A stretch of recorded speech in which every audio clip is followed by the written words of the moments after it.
welcome back everybody to the Tiger View podcast. This is the eighth episode, and if you're watching on YouTube, you might notice Dawson and I have a special guest today. So joining us today is Daniel Coates. It's somebody that Dawson knows. So welcome on, Daniel, and yeah, glad to have you. Hey man, I appreciate y'all for having me. I'm ready to talk some sports, ready to talk some Tiger sports. Yeah, man. So do you want to give like a brief introduction of yourself real quick, just to let the audience know about you a little bit?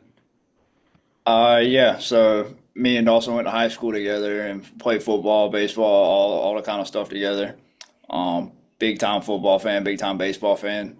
Not a big Tiger fan, so to speak, but I enjoy Quite good the opposite. baseball. Yeah, big time Carolina fan. But I got you. Yeah, but yeah. I Is enjoy that all it? the ready to talk. Daniel All was right. also Yeah. a writer. Daniel's also a writer and sports analyst for Gameflow Media Group, also here based locally, a company that I work closely with as well as Tiger View Media. So, I think you guys are going to get to hear a lot of, what a guy who is experienced in this realm and who's been tracking college football and analyzing football overall for quite a while now. I think you guys will enjoy it. Definitely, yeah. So, like I said, we're glad to have Daniel on to give us some of his insights as well. So, just to break down the episode like we always do, first we'll go over the baseball series with Clemson, and then softball.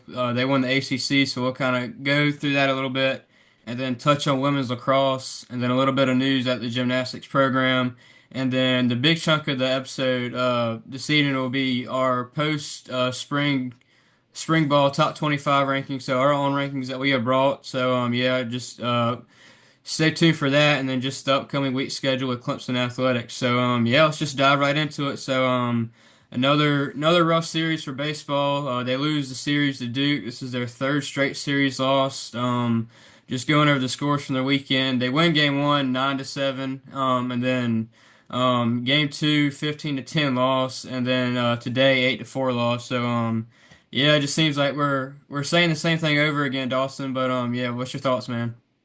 Yeah, I mean, honestly, it's embarrassing right now to just have to keep up with this. I mean, weeks ago, we talked about it on the show. I think specifically I said, I don't want to be like a Debbie Downer or anything, but, these pitching issues and this timely hitting could be our downfall once again, just as it was in 2023 and then 2024. We're just not good enough in the pitching realm. And, right now we're seeing it. We're seeing it right now. We're just not executing at a high level. I believe we've only got maybe one guy, and that's Cam Canarella hitting barely over 300. Everybody else is dipped under. Luke Gaffney has seriously fallen off a cliff defensively. Josh Pano is striking out a ton. Even Jaron Purify is not really playing real well. He's not really playing real well overall. And our pitchers have kind of started to teeter off. Aidan Knaak is getting knocked around a little bit. You're seeing fatigue set in. You're seeing, maybe it has a lot to do with injuries and, us, being really late to the pitching game this year. We didn't get to see Michael Gillen until late. Talon Bell has been put in some tough spots. Our Sunday starter, we've already lost two of those this year. First we lost um, what was the freshman's name who was supposed to be the Sunday starter this year, Gavin? Do you Dane Moeller. Yeah, Dane Moeller. We never even saw him pitch, and he was the presumed Yeah. Sunday starter. And then Justin Legernick, by no injury means, just by performance base, we've lost him. Now we've lost Ethan Darden. It just seems like this is the last thing that you want to see happening to this team at this point in the middle in the year. Yeah, you talk on pitching. Go through Aidan Knaak's Friday outing. 5 and 1/3 innings pitched, 5 hits, 3 runs given up, 4 walks, and then eight strikeouts for Knaak. That's kind of up from his past couple performances. But yeah, just like you said, Dawson, the pitching keeps taking a hit, and a big hit that we seen is Reed Garris. He had to be kind of helped off the field in that game. It was either Friday or Saturday. Can't remember. I think Friday. But yeah, he had to be helped off, and there were some concerns about maybe he tweaked something in his back. So he didn't pitch the rest of the weekend, and Backus said they'll just closely monitor that. So I don't think it's as serious as they might have thought, but yeah, just definitely something to keep up with as well. Yeah, I mean, there's so much to unravel from this weekend and just how this team has played out. But so many thoughts that I have that I just don't feel like now is the time to speculate and to talk about. I'm sure you feel the exact same way too. So I don't know. Yeah, I just feel like we keep saying the same things over and over again, and I mean, kind of like the same things are happening over and over again. But yeah. Also, another thing I want to touch on the pitching. We used seven pitchers on Saturday, and with our depth being so thin, like that's something you don't want having to happen at all. Yeah, I did really think that, I don't blame EB by, making that decision to go all in on the Saturday game, do everything you can to win. It's just guys didn't show up. Simple as that. Jimmy Bellinger's guys just weren't ready. And I don't, I think there's a combination of reasons why our pitching is kind of not, not kind of, but clearly is not as good as the teams that we see around us in the rankings. And first reason is money. You want the best talent, but we can't afford the best talent right now. So I would tell those fans that, are crying about it on Twitter and, rightfully so. I'm not saying that they're wrong in any way, but break out your checkbooks. 110 is always accepting donations. I know I donate every month, it's not a ton, but I try to do my part, and here and there, help out. So I think there's one reason is we gotta donate. We just don't have the money to we don't have the money to get a 98 mile an hour bullpen arm. And number two is we got to ask, what are we doing during our workouts, man? I mean, we've seen Lucas Malstead come a really long way in his career, but for some of these other guys, I just got to see more out of them. It feels like we got a lot of talent on this roster, but it just seems untapped. It feels like what Spencer Strider was when he was at Clemson. We never saw him throw at the level that he was throwing at Clemson when he got to Atlanta. I don't think he ever touched velocity that he is throwing now when he was at Clemson. Maybe is that a Clemson thing that our pitchers just aren't able to get over the hump as far as a velocity and talent thing, or is that a current issue that we're dealing with and just this is an off year, off couple of years for our pitching staff? Yeah, I couldn't agree more. Daniel, I know you're not really a Tiger fan, but anything you want to add from a different perspective that you bring? Yeah, I think Clemson has picked the worst time possible to go on a cold streak. Um, losing this series especially, now you really have to go out and sweep Pitt and have a decent showing in the ACC tournament to even have a chance at hosting a regional now. And just a couple weeks ago, it was almost dead set that as long as you kept playing ball like you were, you would be hosting a regional and even in the super regional discussion. I think one thing, uh, along with the Reed Garris thing, I think that's one guy that you really can't afford to lose. I think that's a guy that comes out of the bullpen and can really set up Malstead. Um, I think that's one guy that if he's out, it's gonna make for an even tougher series and tougher postseason when you get there. Yeah, I couldn't agree more. Those guys are definitely crucial. And I like what you pointed out about us having to sweep Pitt and then have a good showing in Durham because without that happening, I really don't see us hosting anymore. It's crazy how a couple weeks ago we were one of the top. We're going to be one of the top national seeds, and just 3 weeks later, I mean, we're just totally falling off a cliff. So yeah, definitely something to look at there. Is the Tigers head into their last series at Pitt this coming up weekend. Anything else you want to add, Dawson? I know we kind of said the same things past couple weeks, so I really don't feel like Yeah. iterating anymore.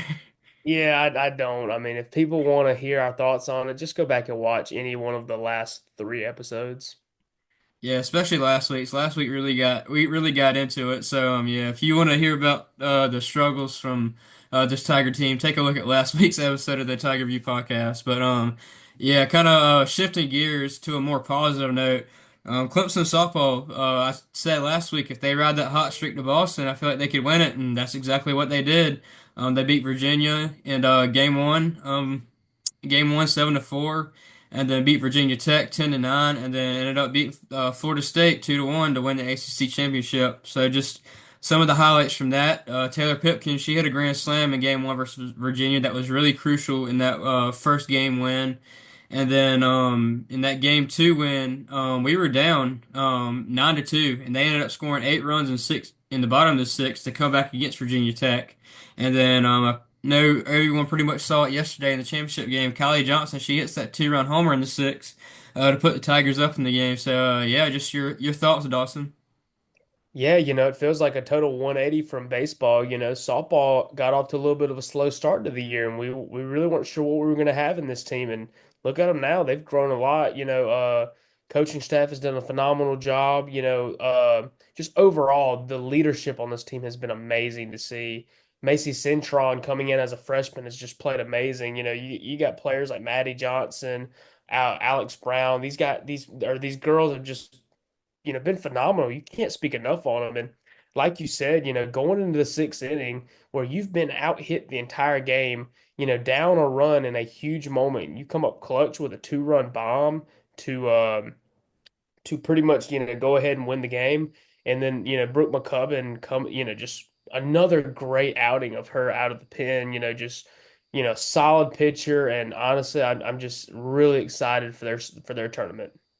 Yeah, great overall showing of the Tigers in Boston. Another thing I do want to point out that I've seen is this team they scored in the sixth inning of every game up there in Boston in the ACC tournament to win the game, win their games, and while they were down. So definitely just putting a good spark in those bats in the later innings to overcome those deficits and win the game and eventually win the ACC tournament.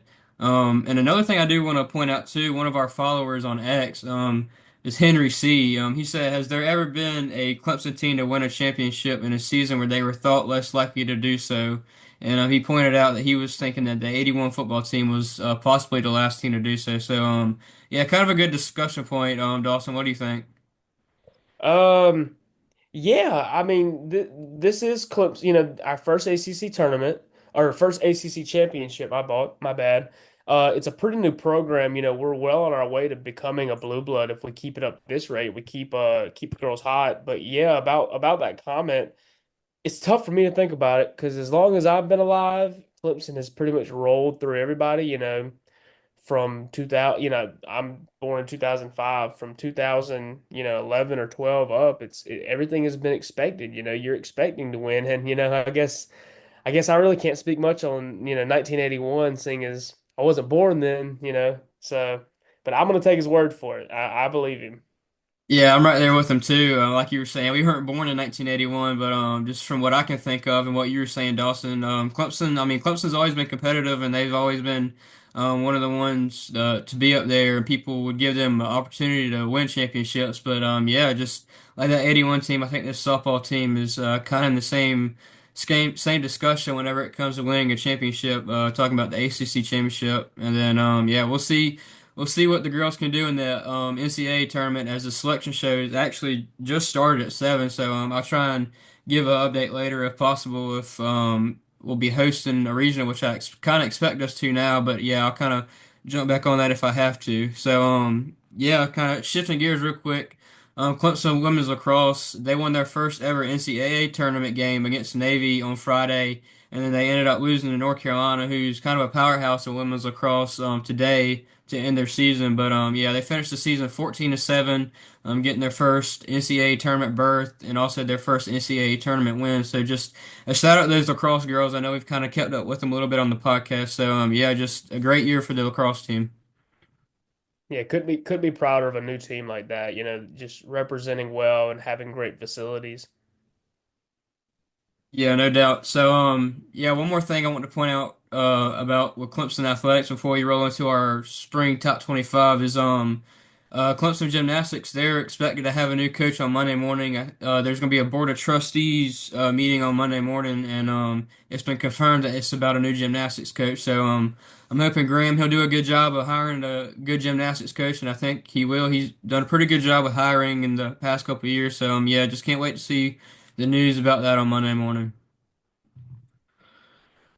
All right. Well, now this is the moment we've been waiting for, and the big chunk of the episode is going to be about this. Is our post-spring top 25 rankings from college football. So, yeah, the way we're going to do this is we're going to start from 25 and kind of discuss, and then we're going to slowly inch our way up to the top. So, yeah, I'm gonna let Daniel go first. I know we kind of bored him with the Clemson stuff, so yeah, we're gonna let Daniel go and just see what he has to say, and then Dawson and I will kind of come in the conversation as well.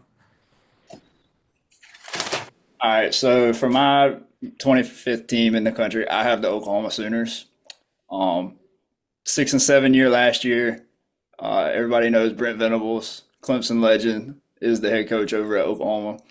Um, I really think that they're going to turn it around this year. Brent Venables is going to go back to calling the defense, which is what he's known for, what he's special for. You've got the Washington State offensive coordinators coming in, and he's bringing John Mateer to that offense, and I just think they're going to have a good year. The reason I have them at 25, though, is it is an SEC schedule. You've got Michigan, I think, the second week of the year. You've got to go to Alabama, to South Carolina and Williams-Brice, and it's going to be a brutal schedule, I believe, for Oklahoma, and I think that's why they're the 25th team. Yeah, I was really high on them as well. You're probably not gonna like my list if that's where we're starting off because we're on two totally different sides of the spectrum here on my 25. But to me is I do see that Brett Venables will be calling the defense, which is what he's best at. They brought in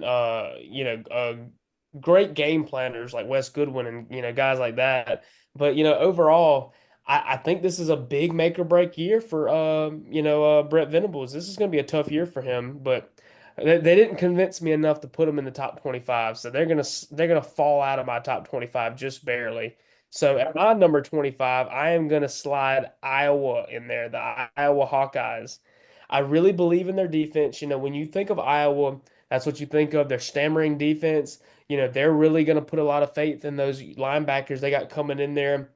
They did get a new transfer quarterback from South Dakota State, Mark Gronkowski. He did have surgery in January, but the staff does feel really good about him. And look, Iowa does not have to be a top 20 offense to be a good team in 2025. They had an improved offense in 2024 with Tim Lester. I really think that they're going to have another jump this year in 2025, and they're a team in the Big Ten that you might not be looking for them to play in the Big Ten championship every year, but they're a team that is definitely going to compete. I think if they can improve just slightly on offense, their defense is good enough to play with almost anybody on their schedule. And I think for me perfectly, it was a great way to start off my 25. So Daniel, we went polar opposites on 25. I kind of have a weird feeling we're going to be polar opposites on 24 too. So if you want to start that off. Actually, Iowa is my number 24 team. I like a lot of what you said with Mark Gronowski. He started 55 games so far at South Dakota State. He's at a 49-6 record. He's just lit it up Okay. at the FCS level. Um, I think Iowa is going to improve offensively. Chad Parker's defense is just always smothering, so they don't have to score 50 points a game. All they have to do is just improve slightly. Um, I really think that their first early season test is going to be Iowa State in Ames. And if they win that game, I think you can have a dark horse Big Ten game, Big Ten contender going forward. Yeah, I mean I definitely agree with that's why I put them at 25. So maybe we weren't so far off. For me, I slid Nebraska in at 24. And that pick is a vote of confidence towards what Matt Rule can do in his year two. That's also a vote of confidence in what they've done in the portal. They had 15 commitments. They brought in Kiana Davis.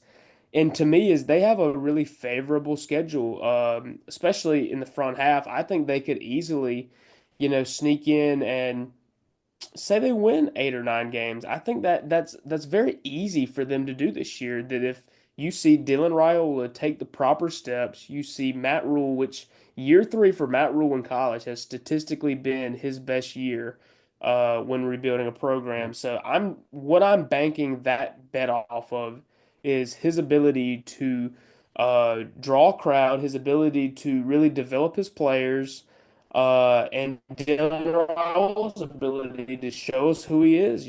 I'm a big believer in him. I know that staff up there in Nebraska is, and I know the Cornhuskers are ready to be ranked. So that's where I slid them in perfectly at number 24. I agree with a lot of what you said there. My big question with Nebraska is does Dylan Raiola take that next step? I think he does. I did leave him off of my top 25.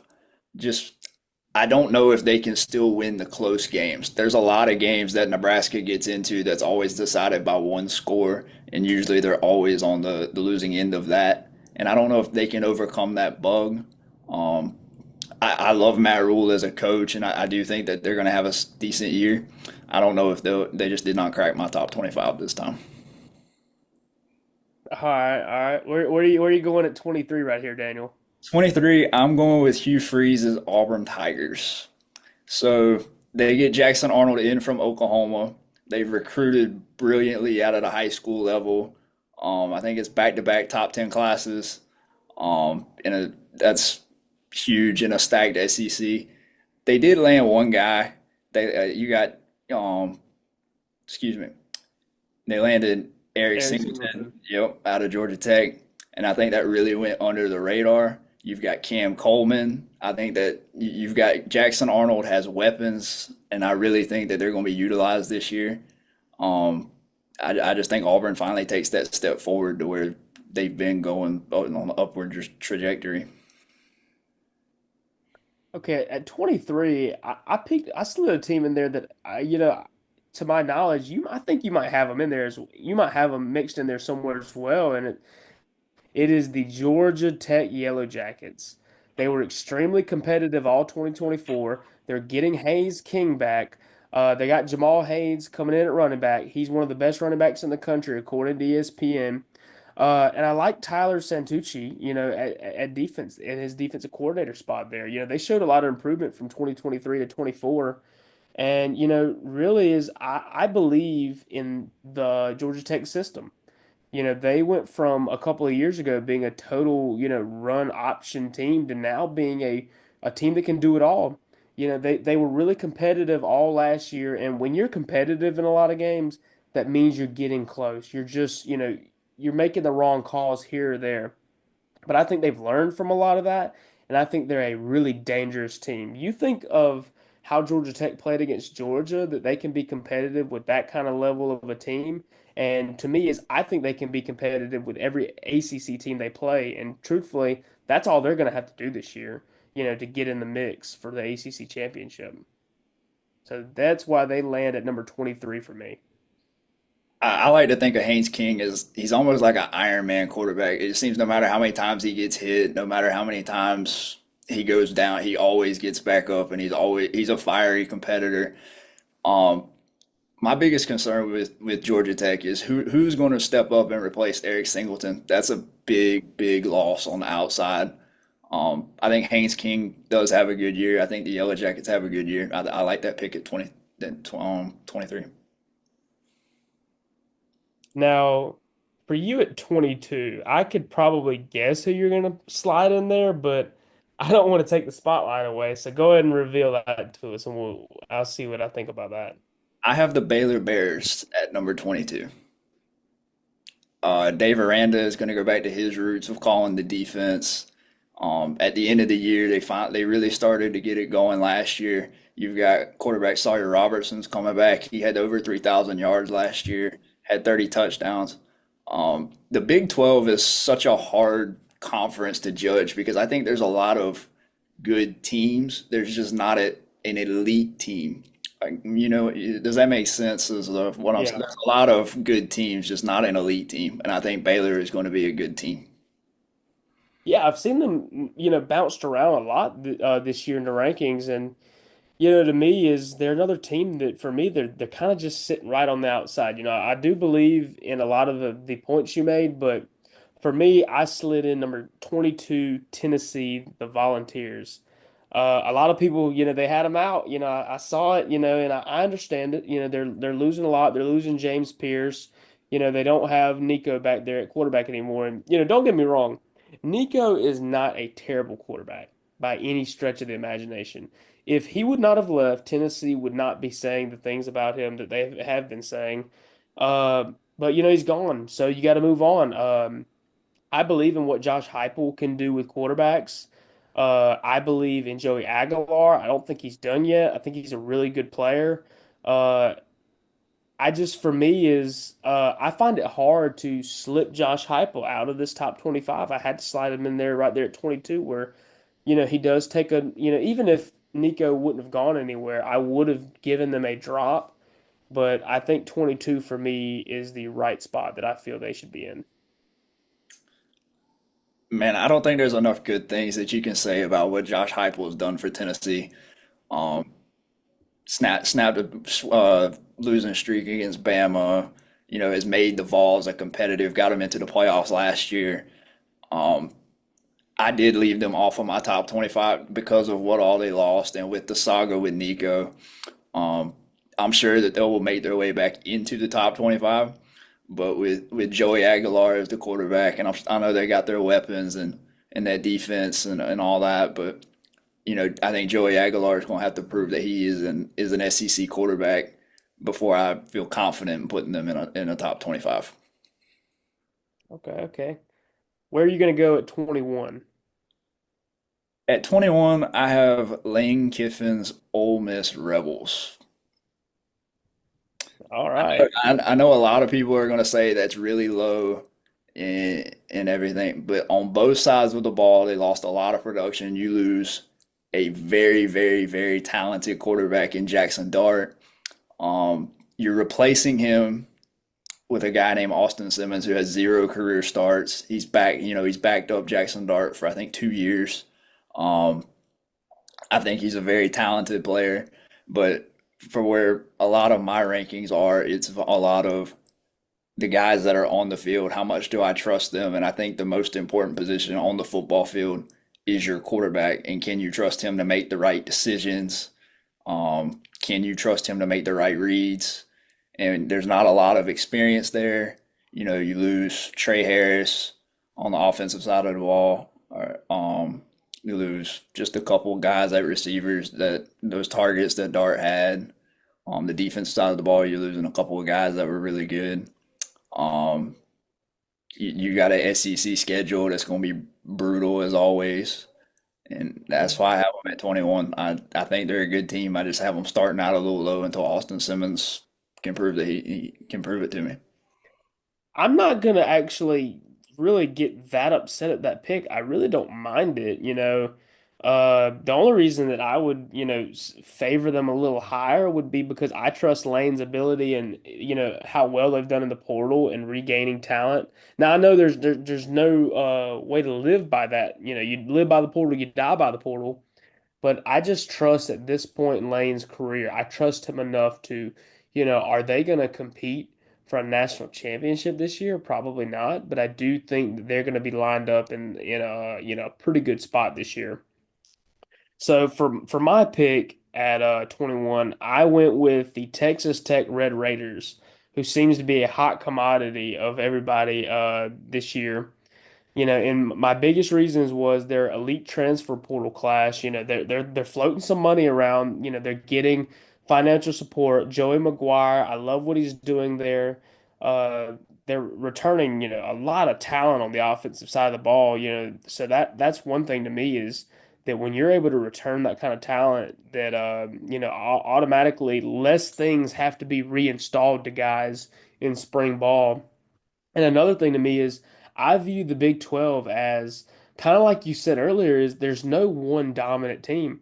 I think Texas Tech could be in the mix for them, come November. I think they could be right there with everybody else. We're gonna get to see it because they got all that Texas, they got all that East Texas oil money out there. It's like an episode of Landman every time you turn on Texas Tech football.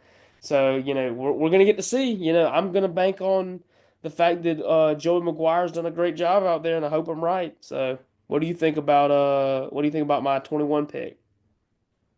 I'm really, really high on the Texas Tech Red Raiders. I think they're going to be there.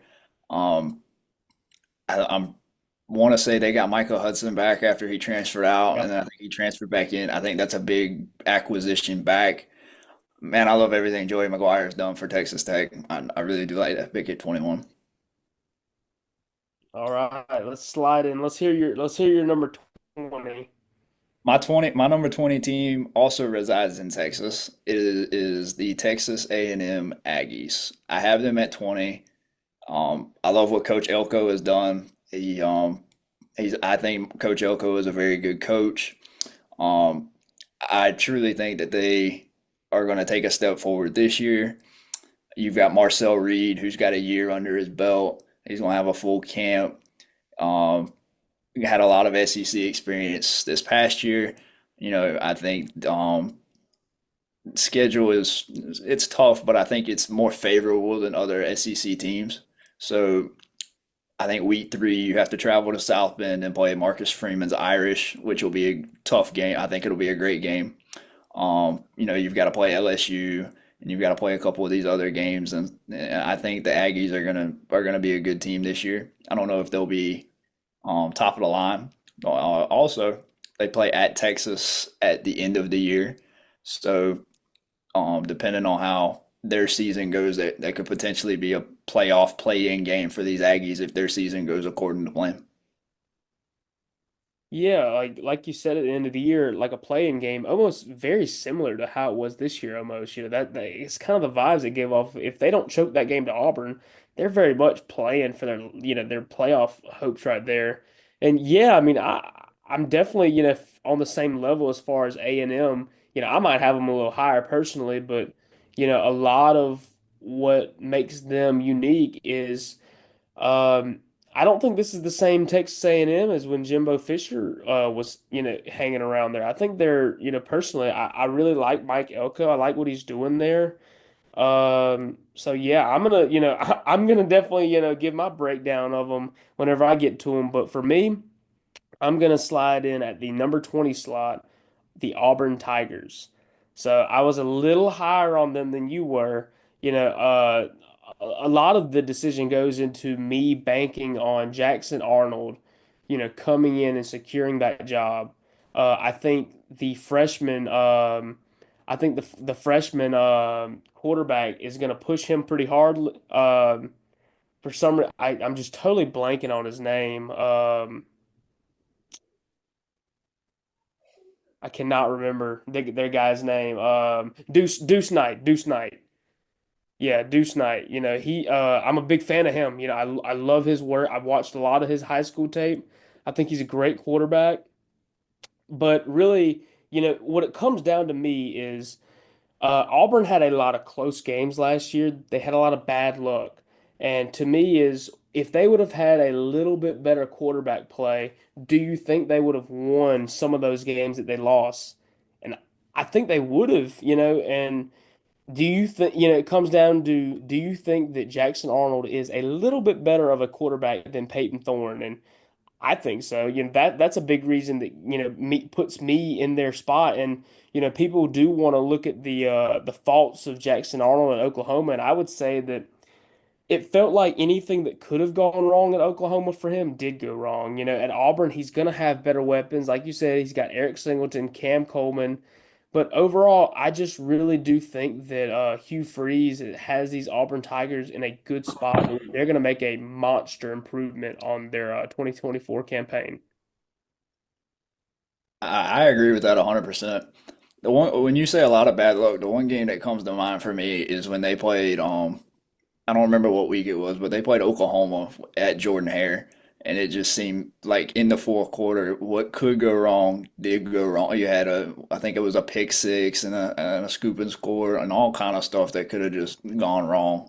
Um, I agree with you on the I think the QB competition is going to be something to see because knowing Hugh Freeze, he's going to make you compete. He's not just going. It don't matter if you're a senior or a freshman. He wants to go out there and get the win. I do think Jackson Arnold's going to get it, but I think Deuce Knight. You will see Deuce Knight at some point this year. I could get behind that. Yeah, I could get behind that. So 19, tell me who you got. Don't tell me an ACC team here. I won't. I'll tell you a Big Ten team. I think the Indiana Hoosiers are going to stay relevant. I do. I love what Kirk Cignetti's done with the Indiana Hoosiers.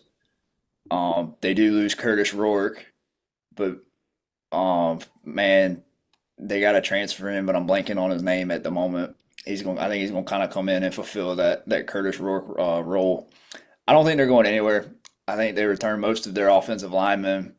Um, I think they're going to be a really good team in the Big Ten. I have them at 19. Think I can Cignetti's respect built. it. Yeah, yeah.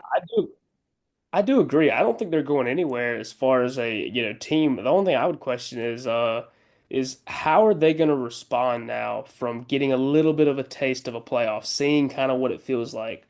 That's the biggest question I have for them. But for my number 19, I am going to slide the South Carolina Gamecocks. A lot of people had them higher. I didn't. I caught a lot of slack from some friends who I showed the list to, and my biggest reasoning is they lost a lot of production. They lost a lot of production. They had a very old team in 2024, so they're replacing a lot. Another thing is you got a new OC, and I heard reports that Lenore's almost handpicked the guy, but I have to question. I mean, how do South Carolina fans really feel about the guy? Um, in the bowl game, you kind of got to see him, and did you feel content with, what you saw on a shortened week? Maybe that's not a big deal to you, but for me is I just am not sure about his ability to call plays and to really develop Lenore Sellers. Another thing that, not is a knock for me is they weren't really able to grab a guy in the transfer portal. They grabbed a couple of, names that I looked at and say, these are good moves. I like these, but to me is still is your the lack of replacing production is what's gonna, stand out to me is I don't feel like you have a defensive end on the other side of the ball from Dylan Stewart that can draw attention away from him like you had when you had Kyle Kennard on that side of the ball. So for me is I think they're gonna have a good season, but not a great season. I am higher on South Carolina than you are. Um, Of course. of course. Um, I do think though I agree with a lot of what you say. I think there's gonna be a lot of pressure on them this year. Um, and I'll break that more down whenever I get to them on my list. I will say I think the ceiling for the South Carolina Gamecocks is very high, but I think the floor is very low. And I think the season can go very, very good, or I think it can go really, really bad. It all depends on which way the coin flips. Shane Beamer's never had two great seasons back to back, so maybe he's gonna break it this year. You never know. I mean, I personally am a bit of a fan of Shane Beamer. I like what he's doing down there in Columbia. But hopefully, hopefully he doesn't do it cut ninth or whatever it is.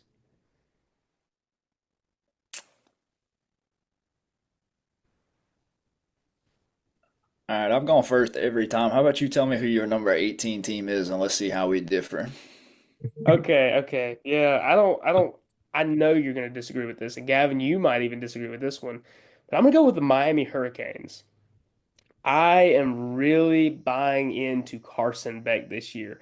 And, it might blow up in my face at the end of the year, but to me, he is an experienced vet that is going to be in a bit of a change of scenery.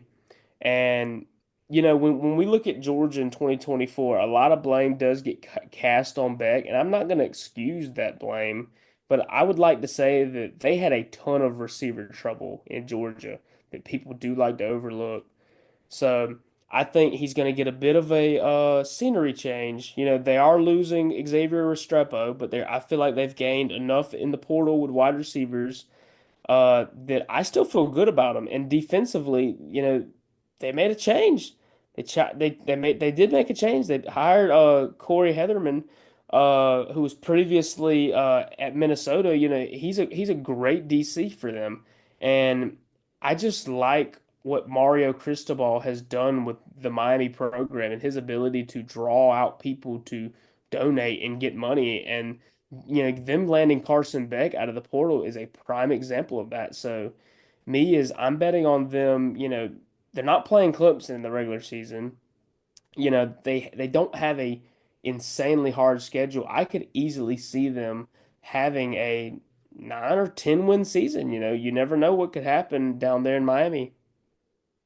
Yeah, Dawson, I actually have them a little bit up in my list. You had them at 18. I actually had them at 16. So I'm kind of riding that Mario Cristobal train too. And like you said with Carson Beck, maybe a little scenery change will do him some good. And then just the portal job they've been doing there as well. So yeah, like you were saying with their ACC schedule, I could see where they could get up there to 10 wins and maybe even a trip to Charlotte. So yeah, we'll see. I mean, I'm high on Miami too. So yeah, definitely something to watch there for Coach Cristobal. Exactly. You know that. You know, as Clemson people, you do hate to give any credit to a team like Miami, but sometimes you got to take the orange tinted glasses off and just respect what they've done. Even this past year, people might laugh and say that it was a failure of a year, but to me is they had they had a great year in terms of relativity. You know, they didn't make the playoff by any stretch of the margin, but overall, I think they really, put a different look of Miami in this portal era and in this NIL era to say now that they can go out to those local high schools in the Miami area and say, hey, we're back. Come play for the U. And they're going to be able to draw in a lot of guys. So I'm banking on that Mario Cristobal is going to be able to raise funds and, is going to have a solid season in 2025. Yeah, I couldn't agree more. Man, I agree with y'all so much. I also have Miami at 18. There we go. There's Uh, my one. I don't think Miami is going to be as good as they were last year. I think they have um they have the chance to be. I think Carson Beck is a step down from Cam Ward. I think Cam Ward was very, very talented. You've also got to think though, Cam Ward had two guys. They had Xavier Restrepo, who's not going to be there this year, and they had a tight end that started playing really well. I can't think of his name at the moment. Towards the end of the year as well. Yeah, he's like 20 or he's like 30. Yeah. Um, my one concern with Miami is more along the lines of Carson Beck. He did have surgery. He hasn't thrown this spring. The first time that he really throws to the receivers and stuff will be during fall camp and right before the game start and everything like that. So I'm wondering how the chemistry is going to be. Is it going to be um, as fluent as it would be if he were practicing during spring ball? That would be my one concern with the Hurricanes. Do we lose Dawson? I think so. Yeah, here, I'm back. Sorry, guys. Okay. Sorry, I'm about to turn the camera back on. I had to make a little transition. But yeah, You're all good. I do agree with Daniel on the terms that Miami is going to have a little bit of a drop off there. And, I don't think it's any question that they're going to drop off at quarterback, just, to some extent, because it's pretty hard to replace the, one of the best quarterbacks in the country, really. But overall, I don't think they have to be a elite team in 2025 for everyone to be like, oh yeah, Miami is just, off the page. Everyone knows it's going to be a step down. They got Carson Beck at quarterback. So for me, I think putting them at the 18 slot is a proper rating for them. I think Carson Beck gets really a lot of slack for what happened to him at Georgia. The expectations at Georgia versus the expectations at Miami are two vastly different things. Georgia's national championship were bust, and there was a lot of receiver troubles for him over there at Georgia. A lot of drops. I think they almost led the country in wide receiver drops, and I think he's going to get a little bit better over at Miami, and I think Miami's going to have a decent year. But I think Miami or Carson Beck gets a lot of slack for what happened at Georgia, and a lot of it's undeserved. Yeah, I Daniel, to point out the part about the Georgia receivers dropping the ball. I remember watching Georgia numerous times, and there was one receiver, I don't know who the guy was, but he would like jump before the ball got to him, and that would cause him to drop the ball. And man, Kirby Smart went off on that man. Like it was crazy. So like, yeah, definitely a good point about that as well, because I do think Miami does have a little bit better receivers coming in than Georgia had for Carson Beck to work with. I think it was Arian Smith. I Yeah, want yeah, sounds about right.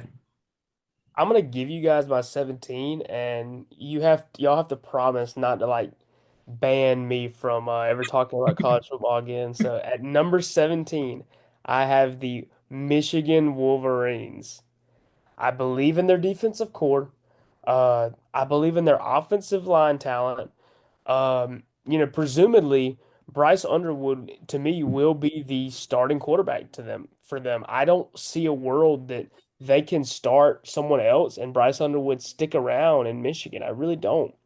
So a lot of this is banking on a freshman quarterback, which might, burn me in the end, but hey, people are gonna have to deal with it.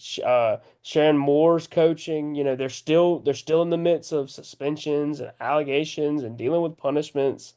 But overall, I think they're gonna have a really good bounce back year.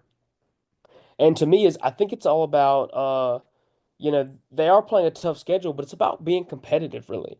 Because if you're still in games late in the fourth quarter, you got a chance against anybody. Especially if they've proven that it feels like they got Ohio State's number. So if you can keep playing at that kind of level, I think they're gonna have no problem finding themselves mixed in at that, 15 to 20, maybe even close to cracking the top 10 range. But I got them at 17. Yeah, Dawson. Actually, I'm kind of with you. I had them at 18 on my list, so I'm kind of buying the hype too with Bryce Underwood coming in. Like you said, I know they still got some allegations and all that trouble with the stealing scandal. So, but yeah, I mean, I really like what Bryce Underwood has to offer, and yeah, I mean, I couldn't agree more with where you put them. I put them at 18, where you had them at 17, so kind of right there in between. not gonna lie, boys. I have Michigan a little bit higher on my list. Oh wow. And I'll Dawson explain. thought we were about to ban him or Yeah, I something. know. I was like, well, So, you getting kicked out of this. I'll explain that when I get there. But for my 17, I have Iowa State. It's so hard to rank the Big 12 teams because again, like I said, there's no great team. They're kind of all in a line together. Um, I think Matt Campbell teams are always very tough and very competitive teams. Um, they're just always there. They always have a decent season. They always are. They recently, I think this year, were in the Big 12 championship game, and yes, they got run out of the building by Camp Scatabo, but there were a lot of Big 12 teams that did this year. So not a knock on them, but I think Iowa State's gonna have a good year just because of Matt Campbell and their coaching staff.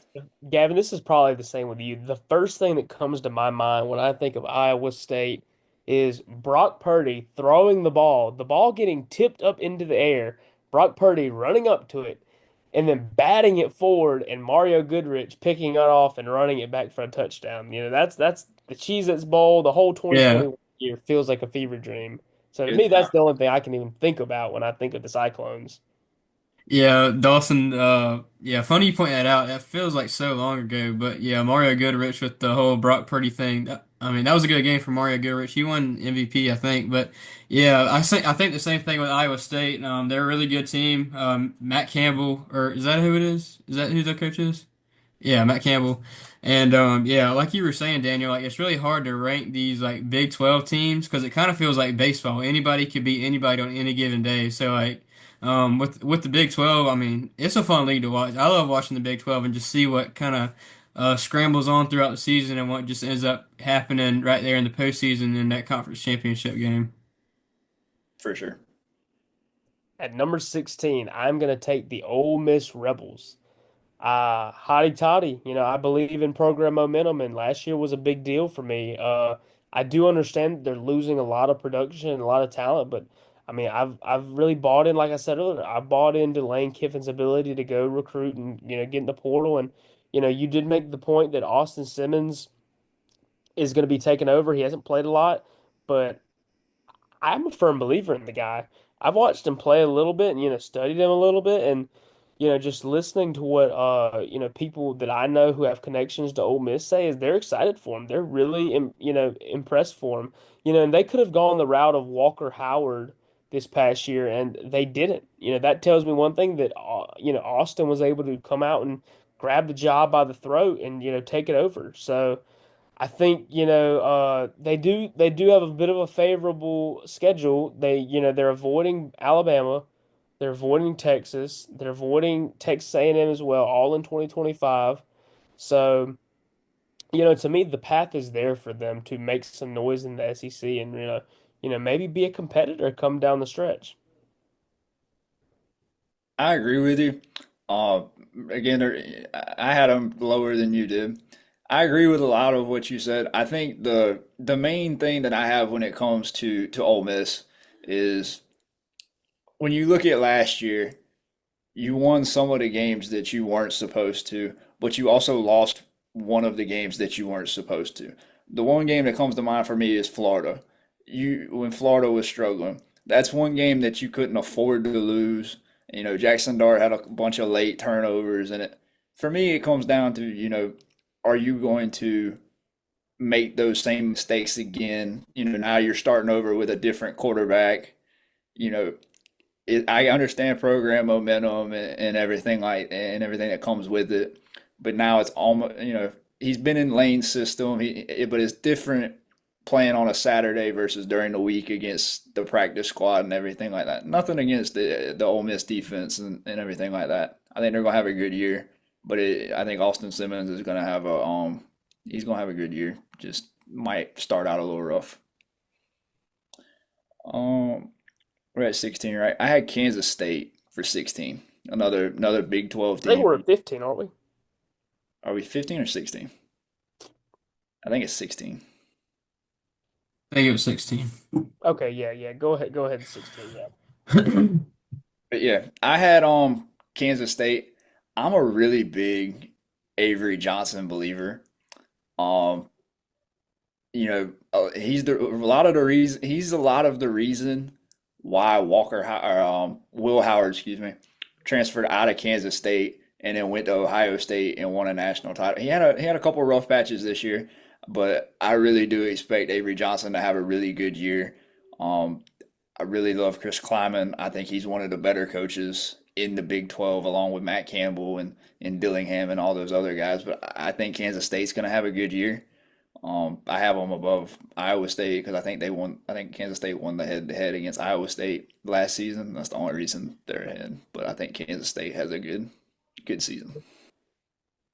Yeah, I guess I'm just off on our numbering right here. I would I have Ole Miss at 16, but I'll just say the next team right after that for on my list at 15 I had Texas A&M. You talked about him earlier, great portal class. I love Marcel Reed. It felt like he was really finding his way. And then, they were having a great season, and bam, it's like they hit a sledgehammer, come November. They really struggled down the stretch. And that is not to me that is not a Texas A&M thing. That's a younger team. They had Mike Elko in his first year, um, but really I think they're going to be much improved in 2025. I'm going to buy into them. I really like Marcel Reed. I think he's a great quarterback. I think he could be one of the better quarterbacks in the SEC this upcoming year. So, my vote of confidence to put them where I got them is just a belief that, Marcel Reed's going to grow, Mike Elko's defense is going to be stout, and that they're not going to fall off a cliff late in the season like they did this past year. Like I said earlier, I'm a really big believer in what Mike Elko has done at A&M. Um, he's been a very very good defensive coach, and I think Marcel Reed is going to be a very good quarterback. Um, I'm going to say top five in the SEC by the end of the year. Um, I think they're gonna have a good year. It's just can you maintain the momentum and win the games you're supposed to? Maybe win one you're not supposed to. Maybe Notre Dame, maybe Texas, depending on how the season goes. Will you compete in those? I think A&M's gonna have a good year. Um, for my 15, I have Arizona State, and I have them lower because of I think Kyle Dillingham is a very good coach.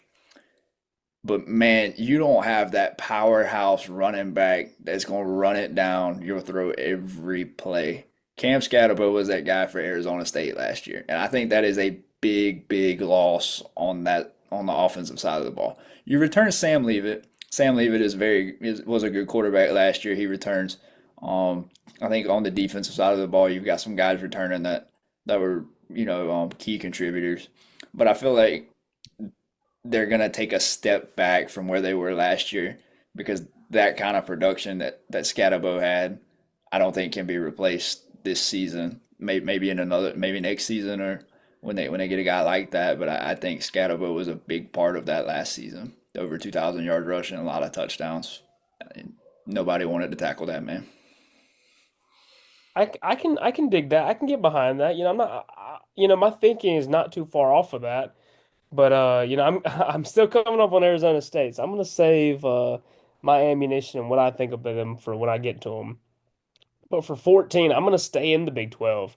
I'm going to go with Birmingham with BYU. I'm not even going to attempt to say their full name. So we're going to stay with BYU here.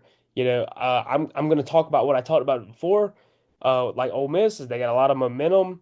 They have key returning offensive players, including their quarterback Jake Reslov, their leading rusher. They have great wide receivers, and honestly, I think it just comes down to what we've been hammering the entire show is the Big 12 is a favorable outlook for a lot of teams. BYU for a long time this past year was considered a possible playoff team.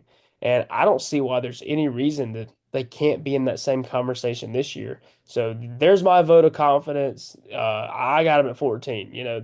To me, they're just going to miss out on the playoffs this year. But I just look at them and I can't help but, I love the Cougars, man. I love the Cougars. I can't leave them off, leave them too far off this list. I also have BYU at 14. I think they're going to be the best team in the Big 12. I don't think there's any doubt about it. I think Retzlaff is going to have a very, very good year. Um, I'm very high on the Cougars. I just think BYU is going to be that team in the Big 12. And you said a lot of my points, so I don't have to reiterate them. You weren't stealing off my list, were you, before we started this? Uh, All right. At number 13, I have a team that Daniel probably secretly has in the back of his mind, but Illinois. They had a historic 2024 season. They are returning 76% of their production. All five linemen are back. Their quarterback is coming back. They got some great picks. And who doesn't love Brett Belima? Let me do this.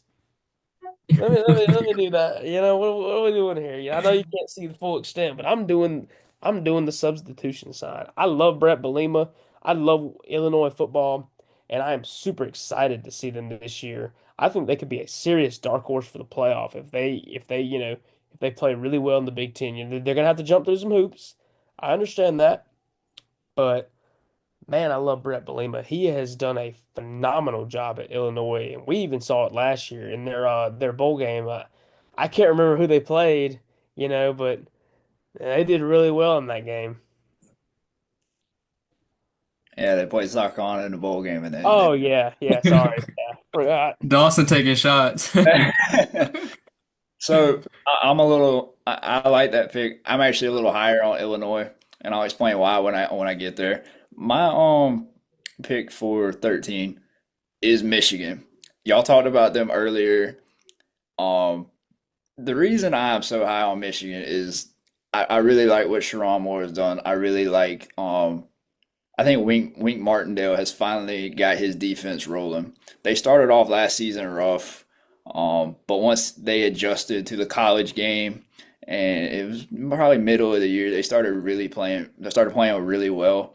The games that come to my mind are you've got the Ohio State game where they just smothered Ohio State and made everything difficult for them, whether it was a run, whether it was a pass. Ohio State had very, very difficult time moving the ball.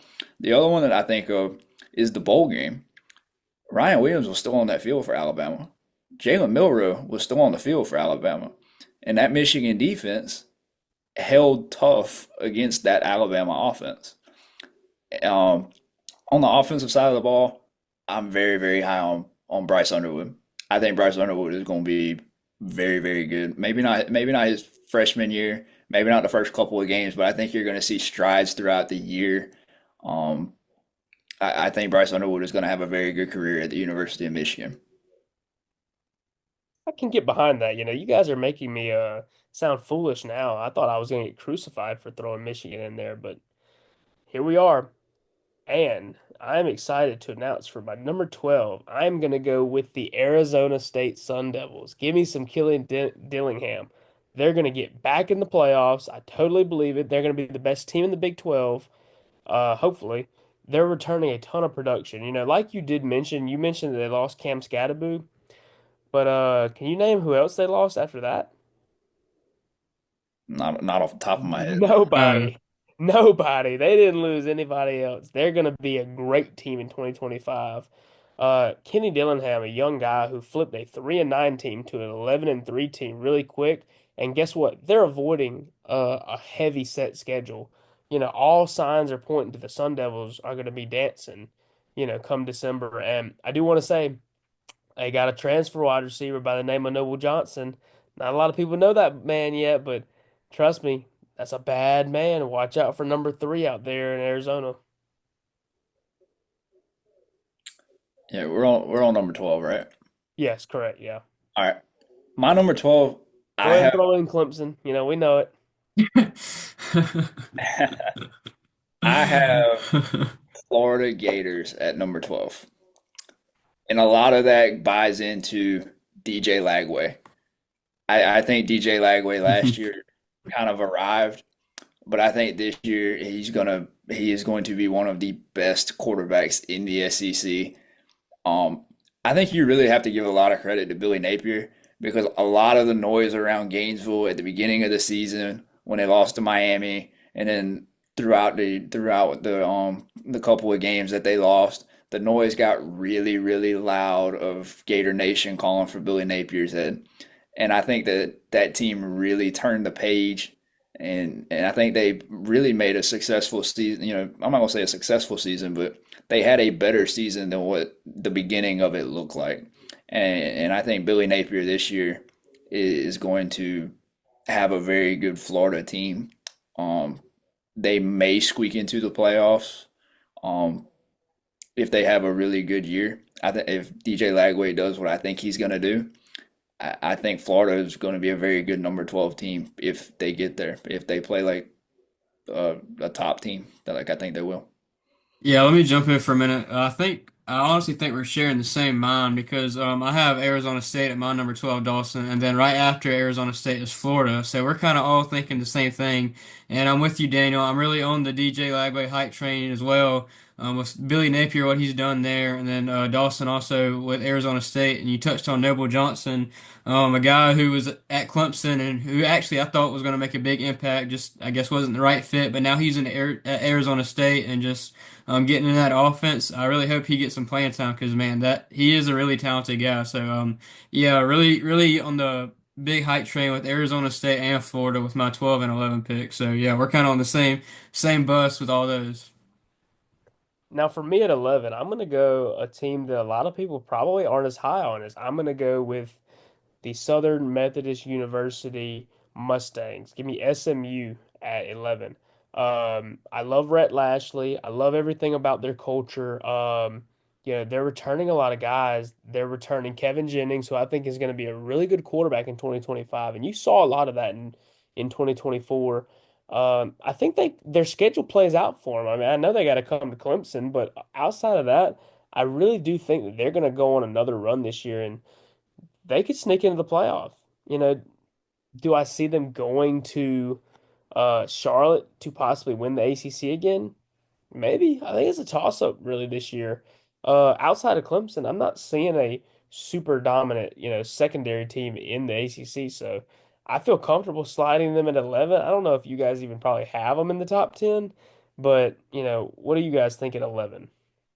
I actually had SMU at 15, so right there in the top 15. I agree with you, Dawson. I really feel like they're going to be another another sneaky team that might could sneak into the playoffs, and also someone we might see in Charlotte once again. But yeah, I had SMU at 15 on my list. I'm not buying the SMU stock. I'm not buying the SMU hype. I think I think SMU had a very, very good season last year. Um, Phenomenal season. I think this year they do take a step back. I do like Rhett Lashley. Um, I don't know, man. I just have a feeling that they're going to take that. I'm wondering how you're going to bounce back after the high of a season like that, and then come back and play with that same intensity and that same drive and that same goal. I'm curious to see if they have the focus to maintain that success like a program would, because I think that's the first success SMU's had like that in a very long time. I'm really curious to see how SMU bounces back after a season like that. Yeah, I can respect that, Daniel, because that's one of those things in sports where a team has a good year, and then the following year, especially you see in college football, the following year they just fall at the face of the earth. So I could definitely see that happening. I know it's either going to be one or two ways with them still being kind of in that playoff hunt, or either just full on just going out of nowhere and not being a contention at all. So I can respect that decision. Also, following up on your point, Dawson, on the not a really a clear-cut second SEC team. I would say Louisville or Georgia Tech would be up there for number two, number three, something like that. I could see that, But here we are to the top 10. So at number 10, I'm going to slide the Florida Gators in there. We've all been really high on them. I'm not going to say anything that we don't already know. And I heard a lot of talk on three this week talking about uh, there's big belief that Florida could be competitive in about 7 or 8 out of their 12 games. And my thinking is, if you're competitive in 8 games in that Florida schedule, then you definitely could be competitive in 10 to 12. And you might win nine. If you win 9 games this year in Florida, you could sneak into the playoffs depending on what those wins are. They're playing in one of the toughest schedules in the country. Uh, but like you said earlier, Billy Napier, it would have been really easy for him and the rest of those Gators to totally check out, but they didn't. They really played really well down the stretch. They fought hard. DJ Lagway played well. I think they probably could have won another game or two if Lagway doesn't, go out in key games for them. Uh, so for me, that number 10 spot is just a vote of confidence. I just love what they've got going on down there in Gainesville, and I think it's going to be the year that Billy Napier might get on the good side of the fans. So we're going to see what happens with them. My number 10 is the South Carolina Gamecocks. And I'm sure both of y'all knew that they were going to be on here somewhere. I do have my concerns, but with them, and I'll get into that in just a second. But you're coming off a 9-3 year, or 9-3, 9-4 year. Um, the LSU game last year, really hurt you at the beginning. It really hurt you at the beginning. Anyway, looking forward to next year. You lose a lot of production on the defensive side of the ball. Um, but does can Lenora Sellers outdo what you lost on the defensive side of the ball? I'm very high on Lenora Sellers. He's the SEC, or he's last year's SEC Freshman of the Offensive Player of the Year. You did get a couple of transfers in. You you still got Dylan Stewart on the edge. Your schedule, as crazy as it may sound, is actually favorable because all of the games that would be really challenging are at the back end. So Alabama is at late October, Home LSU. games too. Hmm? Home games too. Yeah, the couple of games that you have on the road are at Kyle Field, at Ole Miss, and I want to say it's at LSU. Correct. Yeah, at LSU. Yeah, so you still got to go on the road and win those games.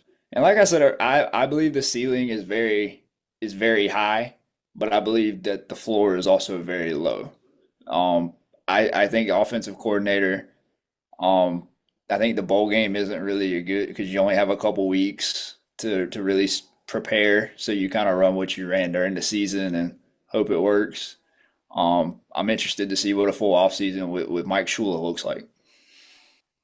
Well, I really don't want to look at spring games and try to be the evaluator there because I do understand it's just a spring game at the end of the day. But I couldn't help but feel that there was a lot of negative energy coming from Williams Bryce leaving the spring game this year.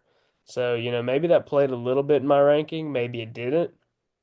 But overall, that is why I have to disagree with you there at your cracking top 10 spot there. What do you think about that, Gavin?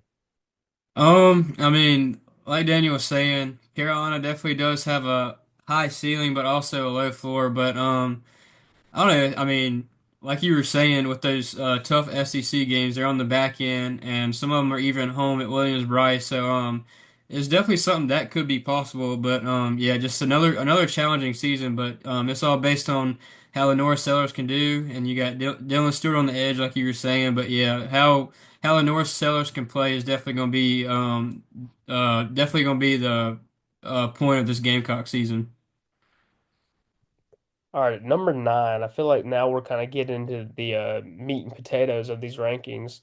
I'm gonna slide in Alabama there. This is year two for DeBoer. They got a lot of new faces. You're gonna see a new quarterback. I'm gonna say it's gonna be Ty Simpson. Um, and really, I think this is a big year for DeBoer. Although this is his second year, and they did have you know, uh, a good but not really up to Alabama standards last year. You're going to see a lot of heat going to DeBoer this year, and I personally think he's a guy that is going to be able to respond. I like what they've got going, at the quarterback room. They've got a lot of guys they could trust in. But to me, Ty Simpson's still a really good talent. They're Alabama. They're going to reload. They're going to be ready. So I think number nine is probably a proper spot for them. It's probably as low as they've been ranked in quite a few years, but we're going to throw them at nine to start to start the post spring. I have Alabama at number 9 as well. Um, I was very surprised to see the first year of the DeBoer era. Um, what gives me a little more optimism this year is that offensive coordinator Ryan Grubb is back. The guy that he had when Michael Penix had his career years over at Washington. If you remember, originally he was supposed to come with DeBoer from Washington to Alabama, and then got hired by the Seahawks to go run the Seahawks offense with Mike McDonald. He's now going to be at Alabama. Um, I'm very curious to see how Ty Simpson is going to do at Alabama. He's waited 3 years. You've still got one of the most electric players in college football on the outside in Ryan Williams. Um, you got a pretty good offensive line with Caden Proctor. You've got a good center. On the defensive side of the ball, you still got those guys. You've still got your dudes that are going to pin their ears back and go get the quarterback when they need to. I'm very curious to see the quarterback position on Alabama. Um, that's why they're number 9. I don't have that trust in Ty Simpson to put them any higher than I do the other teams on my list. Yeah, but I would want to know where do you put them here? Where do they slide in for you? Surprisingly, we went 3 for 3 because I got Alabama at 9 too. Like Daniel was saying, Ty Simpson, I think that's really going to be the big question mark how he can perform in his first year as a starter at Alabama. Like, you're losing Jalen Milroe, but it does help that Ryan Williams is back, and then that also offensive line as well, and then just the defense too. But especially with the offense, it's really going to be based on how Ty Simpson can play, just being that first year starter at Alabama. So yeah, I have them at 9 too. So kind of checks out. Now, here we go. Number eight. This might shake things up a little bit. And a lot of people probably won't like it at home, but I'm gonna go Clemson at number eight. This is probably as far back as you've seen them rated for a couple of teams, but to me, I'm basing this rating off of, sure there's a ton of hype right now going around Clemson and especially in the national media, but it's not much to buy into for me. Not right now. we've seen what we've seen what, a lot of hype with, little presence can do to a team, especially with Clemson. In this era where players are on their phones constantly and all they're doing is reading the news and reading what people say about them, it's real easy in the summer to start taking some downs off, in workouts to, just kind of feed into that. And so I want to, if there's any message that I would give to Clemson fans and, players alike, is to, block out the noise. If you block out the noise and you have the season that, that you think you can have and that you can have, is you're going to make me look like a fool putting you at 8 in a good way. You're going to be number one, but for me is I want to be modest about what I think about Clemson right now. And, you know, I love what we did at DC with Tom Allen, but I can't get over the fact that, I'm rewatching plays and I'm seeing player efforts fail. Not necessarily scheme all the time. I'm seeing, players just get manhandled in a spot where I'm like, that just can't happen. And, I'm really trusting and putting a lot of faith that we do make that jump on the defensive side of the ball and that we can still continue to see Cade's growth and that we're going to have an elite wide receiver core. But right now I just have to see it. And I think when we play LSU in August, that's going to be the best test to see where we are. And I think 8 is the only place that I can put them right now. I can't put them over the teams that I have in front of them right now. I just can't do it. Yeah, Dawson, funny that you point out like the phone thing with the players reading everything. Something I kind of wish they would go back to, and I know it might be hard now with the whole NIL business and all that going on, but you remember back in like 2016, like that whole run, the players would actually like get off of all social media until January. It would be like see you in January, and I really do think that does help. But yeah, just quick thought on that with the whole phone situation like they used to do. My number 8 is Clemson's week one opponent, and that is the LSU Tigers. Uh, I don't I think Daniel heard me. what's up? Dawson, did you hear what I asked you? I What didn't did hear what did you. you I'm say? sorry. I didn't know. Oh, it must have froze. I was just saying, talking about how Clemson used to do the whole no Oh phone yeah, yeah. thing with the Talk see about you the in phone thing. Yeah, January. Yeah, yeah, yeah, yeah. I I don't did. know if you heard me. It might have cut out. Yeah. I would like to Just real say one thing quick. about that is they that a lot of people think that was a coaching thing and that was just a team thing. That wasn't. That was enforced by the seniors, which still a huge deal. And if we were in a different era, 100% I would want that. But with players, they make money off of social media now. So you're not going to be able to restrict that. And I feel for the players. I understand it. It is hard to block out everything, and deleting social media and getting off of that would have been an easy lifeline, but fortunately that's just not the life we live in right now. You can't do Yeah, that. But yeah, I totally agree. I loved the way that we used to handle things, but we're not living in the same world as we did, so it yeah, sucks. definitely.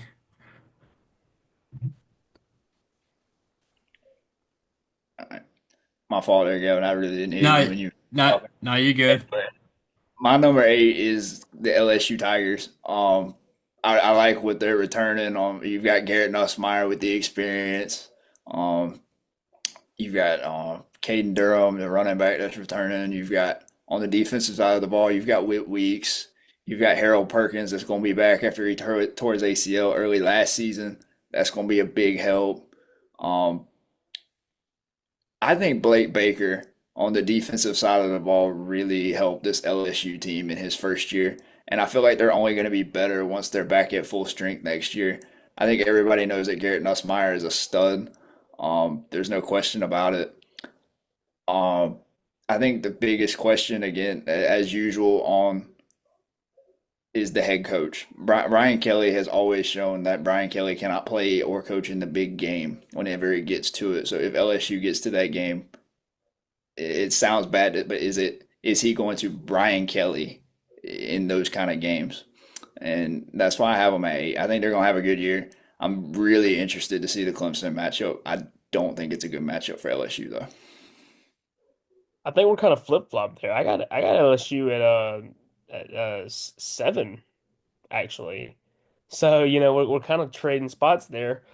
Assuming you throw Clemson at, 8, or assuming, you throw Clemson at 7, but for me, I've got them flipped there.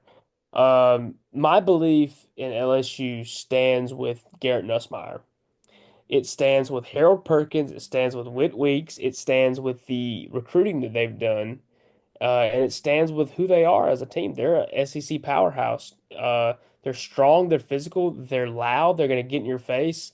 I was at the LSU South Carolina game last year, and we sat on the LSU sideline, and man, I mean, they're a nasty team. They're exactly who you don't want to see on any given Saturday.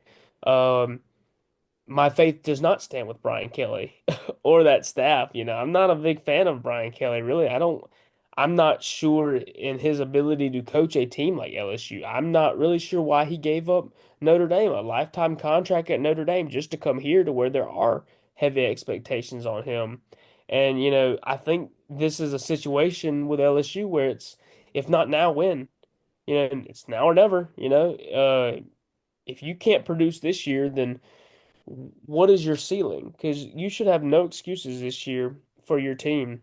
A guy like Harold Perkins who can just get after the quarterback, an elite athlete, and you've got all this talent on the offensive side of the ball.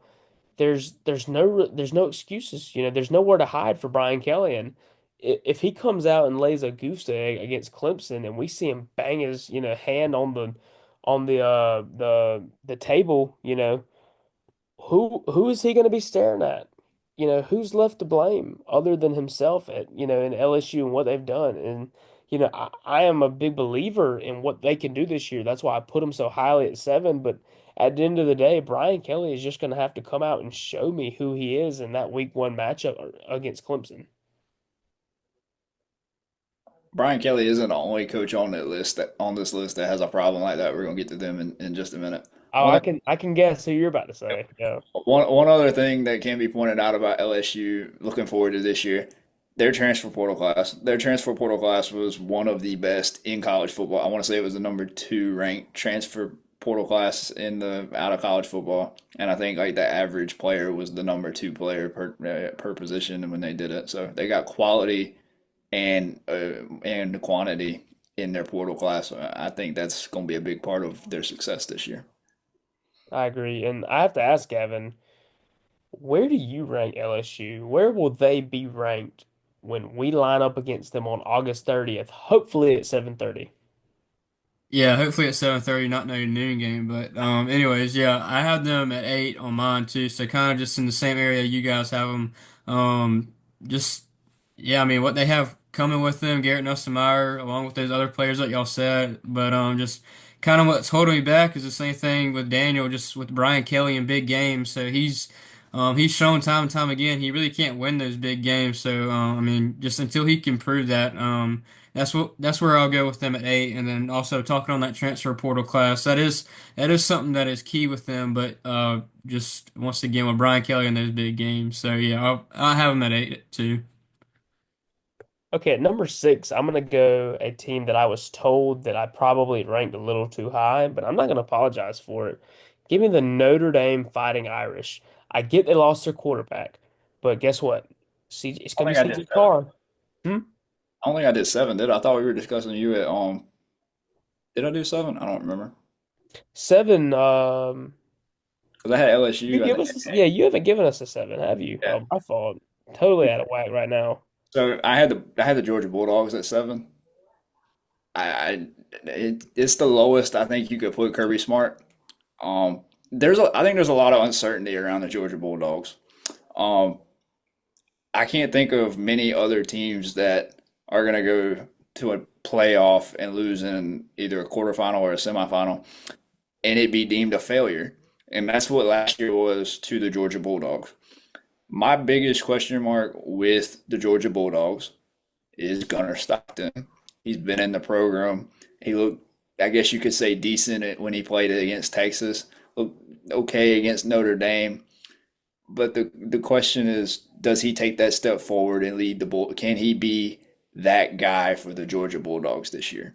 And I think that's going to be one of the biggest question marks that we follow all year. Are the receivers there? Will they help him? Will they help the young quarterback, or will they let him down a little bit, and lack a term of better words? But I'm very curious to see how Kirby and the Bulldogs have their year this year. I do think that is a interesting placement. I do agree with you. That's probably the lowest you could put them. And traditionally, Kirby Smart's going to have a great bounce back year. You know, we say bounce back year because everyone wants to talk about how bad of a year last year was for Georgia. But a Georgia bad year is every other team's peak year in their history, most likely. So, you know, I like the pick at 7. I'm a little higher on them, but I kind of already exposed number 6. I went with Notre Dame. Had one of the best defenses in the country. I like CJ Carr, to be honest. He's going to be the quarterback, and when Steve Angeli transferred out of there and went to Syracuse, that told me one thing that, he didn't believe that he would beat CJ Carr there. Steve Angeli was a really good quarterback at Notre Dame, and if CJ Carr scared him off like that, then you got to think, they really love what they've got in him. I think they have a pretty favorable schedule. I think that they're going to have a really good chance to prove who they are, and I'm a big Marcus Freeman believer. I think that they upgraded tremendously going from Brian Kelly to Marcus Freeman. So I have no problem putting my faith in Notre Dame to be a elite team again this year. I agree 100%. I think Notre Dame will be back in the playoffs. I'm a little bit higher on them, um, higher than 6. I'm a with CJ Carr. I like CJ Carr, and I'll get there when I get to them. But I think 6 is a good spot. I have them a little bit higher.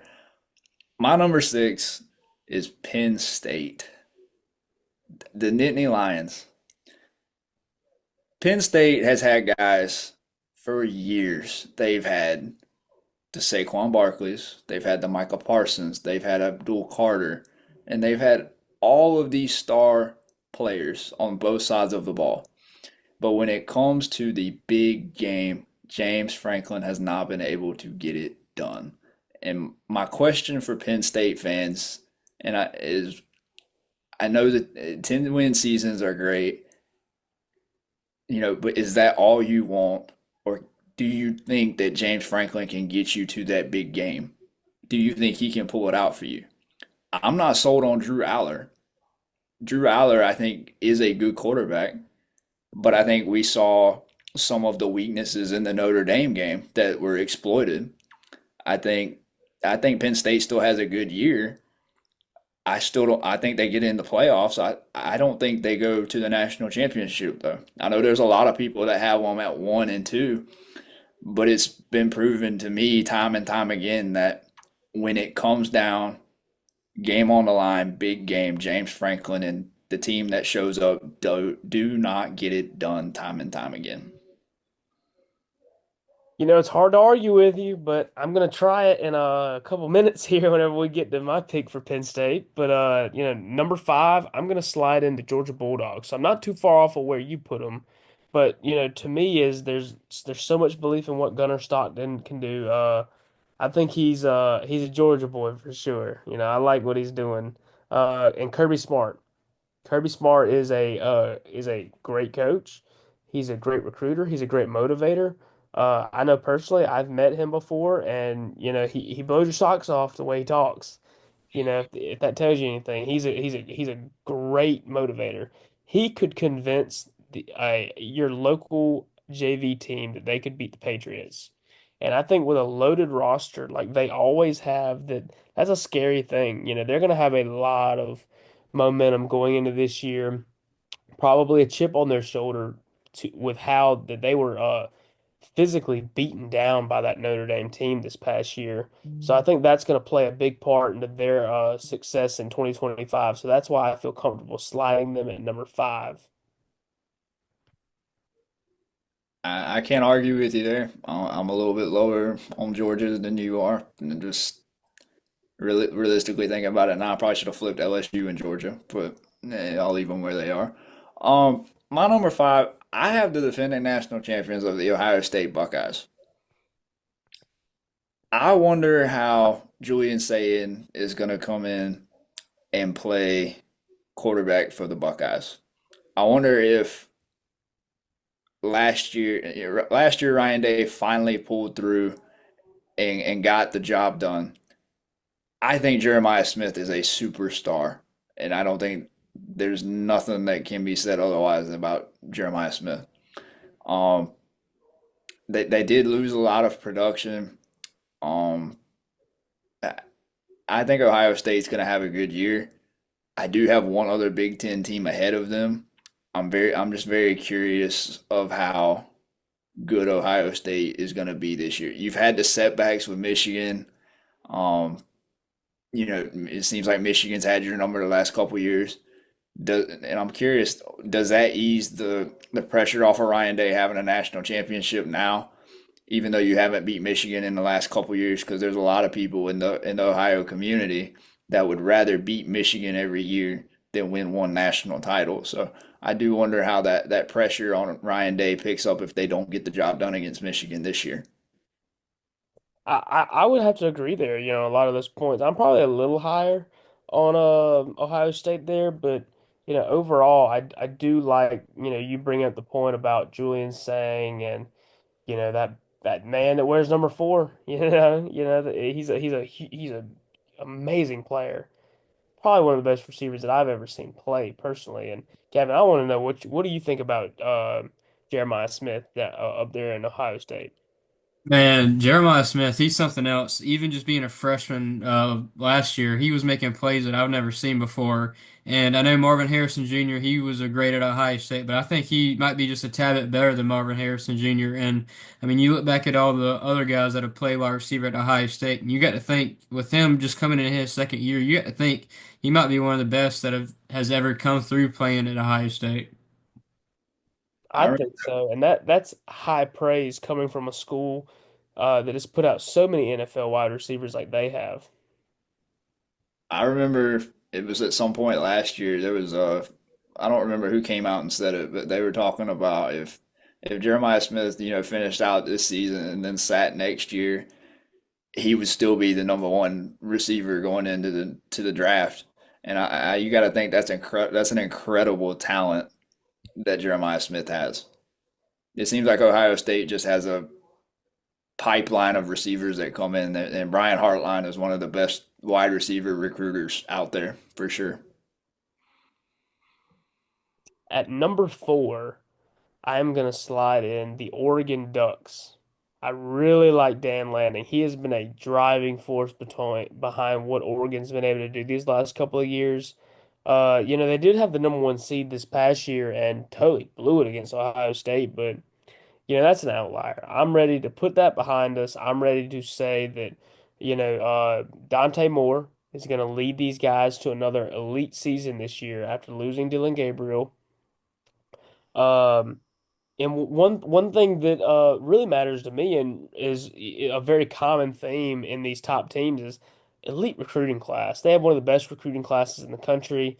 They've added some, elite five stars. I trust what Dan Lanning has done with them. I think they have a balanced and somewhat manageable schedule for 2025. Um, I think that they're just going to come out and play Oregon football like we've seen these last couple of years.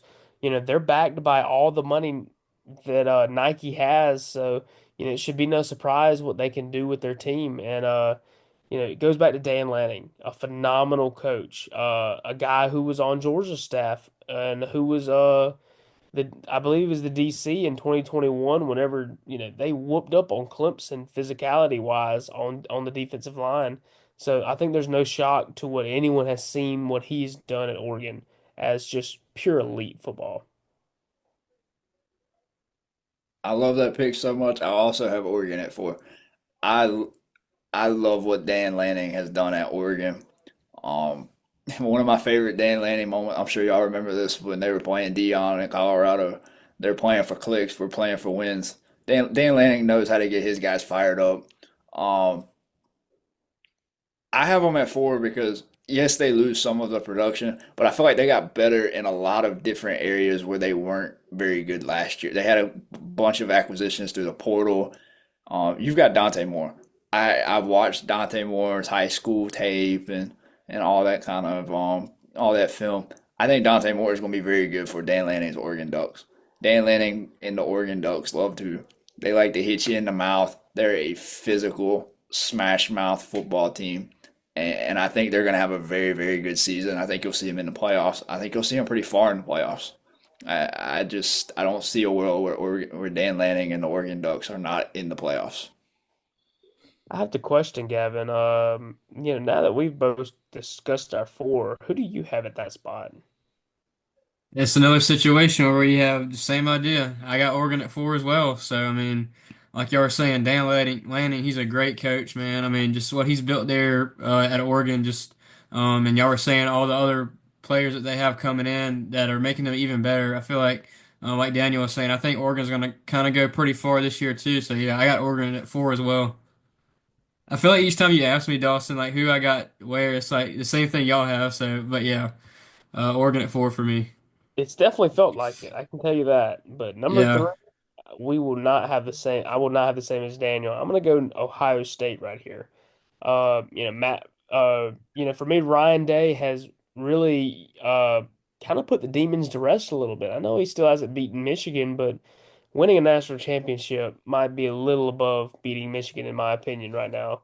So, he's coming in, he's established himself. Everyone knows what Ohio State is. They got elite returning talent in Jeremiah Smith, best player in college football. It's not even close to me. They got Caleb Downs, one of the best defensive players, going to be in the upcoming draft. He really anchors their secondary, and again is another team that can recruit at a high level in high school. They've got, five stars galore across their line. And, defensively, they're losing a guy like Jack Sawyer, who was really, one of the captains of their team. But I could see any number of their guys on defense turning into a Jack Sawyer type player for them. But ultimately, I'm really looking forward to what Julian Saying can do. I think he's an elite talent, and I understand why they turned to him. But to me, he's going to have all these weapons at his disposal. It is going to be just a matter of time until Ohio State finds themselves back into a deep playoff run this year. I do think they'll be deep in the playoffs. I love Caleb Downs as a player. Just I feel like he's probably one of the best, if not the best, defensive player in college football. Definitely one of the best out of the secondary. Just great ball skills, great tackler. Not almost fearless. I would love to see if Caleb Downs took on that Jack Sawyer role to be the heart and soul of that defense, because I think then that would really, really set State up for real success on that side of the ball, just with the intensity and the passion that he plays the game. I could see that being a driving force in Ohio State's defense and their success. Dawson, Gavin, I haven't said one team on here. I have the Clemson Tigers at number three. I think Dabo Swinney has a national championship team, and here is why. The only question mark that I have on this Clemson team is the physicality.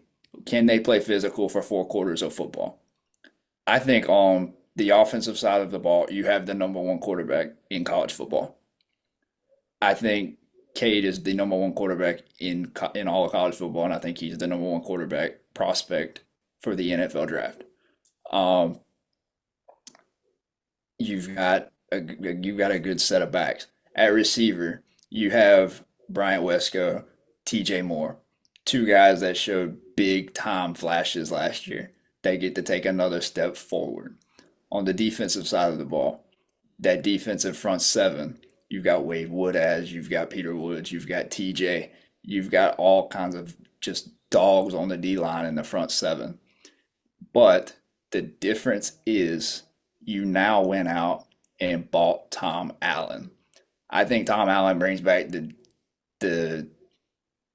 I'm not gonna say he brings back the Brent Venable days, because those days were very special, and I think it's gonna be a complete complete 180 from the Wes Goodwin days of the Clemson defense. I think Clemson football has a very good season upcoming. I think K takes another step forward. I'm really high on the Clemson Tigers this year. I bet you're hoping that you're probably like super wrong about that pick, aren't you? When we get to the end of November, I hope I hope y'all are playing a little bit worse than what I think y'all will be. But as much as I hate to say it, man, I think Clemson has a very good shot at being a national champion this year. Gavin, I haven't heard you put Clemson anywhere. Where do you have them sliding in at? In my rankings, I had them five. I just think that's a good spot to put them. It could be a little bit higher, but I think five's a good spot. I mean, like Daniel was saying, Cade Klubnik, his last year in Clemson, just another year in Garrett Riley's offense. He just really gets to show how good of an athlete he is.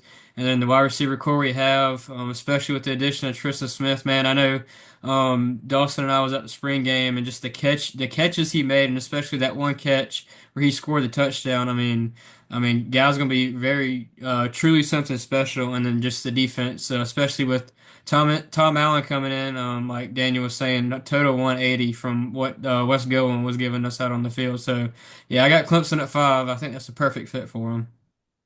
It seems odd that a Gamecock, a bit of an outsider, has them ranked higher than both two Clemson reporters. I think Yeah, that's ironic to me. But definitely, definitely good to hear. at number two, I'm gonna go with the Penn State Nittany Lions. To me, it's we can talk about James Franklin and his tragedies in the big games all you want, but I just think they've got it in them this year to be a very elite team, similarly to how they were set up last year going into the playoffs. Um, I'm putting my trust in Drew Aller to be the best quarterback in the country right here. He's got all the tools in the world. I think what separates him from being, reaching where he wants to be is just mental game, really, is just studying and blocking out the noise. But, outside of that, I think he's an elite talent. He's going to be really sought after when he enters the draft after this year. One thing that does, kind of popped up on my radar for this past year is not a single wide receiver caught a pass for them against Notre Dame. Um, and they're losing Tyler Warren. They're losing their best target. But, I think what they've done in the portal and what they've done in recruiting is going to suffice for them. I don't believe they're going to drop off defensively at all, even with losing Tom Allen and Abdul Carter. They went out and got the Ohio State DC, which is, you're not losing anything there when you get a guy like that. I just think overall is there's no question for me that this team isn't going anywhere. And I look to see them play in the semifinal, maybe the national championship again this upcoming year. So I want to know what you guys think about that number two spot. I think that's a very good spot for Penn State. I had them at three on my list, so really close right there. But yeah, I couldn't agree more with Penn State. Drew Aller, he gets another year, just show what he can do. But yeah, I think Penn State, that's a good fit right there for them. At two for you, Dawson, three for me. So I mean, they're going to be out there. They're going to be one of the contenders. So I mean, we'll see how James Franklin does once the big game comes up, because that's just been another thing with his coaching career as well, like we mentioned with Brian Kelly. I was lower than you guys on Penn State. Um, One other thing that I forgot that I wasn't even thinking about and I didn't bring up. Glad you brought it up. Tyler Warren. Um, Drew Aller and Tyler Warren. Tyler Warren was almost like a safety blanket. Whenever there was nobody open, it was always Tyler Warren who he would go to. Kind of like a just a safety blanket, check valve, just whatever you want to call it. He was the guy that he would go to. I'm very curious now that he's gone. Carson, you remember when Brock Bowers was at Georgia and Carson Beck was still there? Carson Beck and Brock Bowers were very, very good together. They worked well together. I'm wondering if you've seen the production of Carson Beck and with Brock Bowers versus without, are you going to see the same thing with Drew Aller? with and without Tyler Warren. I do have a concern with that. I get those concerns, yeah. Um, and I think it's justified. My pick at number two is really just a vote of confidence for Drew Aller. I think he's probably the best talent in college football when you get to the quarterback position. If I wasn't, not to be biased, but you could slide Cade in there. But for me, is Aller's got all the tools that the NFL teams want to see, and that's a big deal. When it comes to where I'm going to rank them. But for number one, I think it's pretty obvious. I couldn't go anywhere else, but I'm going to go with the Texas Longhorns. I think it's pretty, easy to put them in there. It's not a cop out. They got Arch Manning, who, look, I get it. He has not played a lot of football yet, but you don't have to drive a Ferrari to know it's fast. That's the way I look at him is, he's got all the tools. You've seen him, you saw him in limited time last year be great. He's going to have weapons, guys like Ryan Wingo. He's going to have a beefed offensive line. He's gonna have Jaden Blue, who tore Clemson up last year on the ground. All of Texas really did offensively tore Clemson up. So you've got Steve Sarkisian, who's making another year at Texas, and you don't have to wonder if Texas is back anymore. They're here, and they're probably here to stay for quite a few years as long as Sark is cooking down there with all that Texas oil money. I don't want to speak for everybody here, but I think everybody here had Texas at number one. Yeah. I I'm very high on. I think Arch Manning is the guy. I don't think you're gonna have a lot of If you remember last year when Quinn Ewers was struggling, and even when he got hurt and Arch came in and started, I think 2 or 3 games, there were a lot of people that wanted him to remain the starter. Like they did not want to go back to Quinn, and I think that says a lot. Not just because of the Manning last name, but I think Arch Manning is very talented, and I think he's got weapons. But he's also playing for one of the best offensive play callers in our generation, maybe of all time, in Sark. Um, I think the defense is going to be stifling, and I think Texas is definitely the unanimous number one for post spring. I'm gonna guess, Gavin, you got him at one as well. Yeah, I mean, without a doubt, you got to throw Texas right there at one. I mean, Arch Manning, like you were saying, Dawson, I like what you said.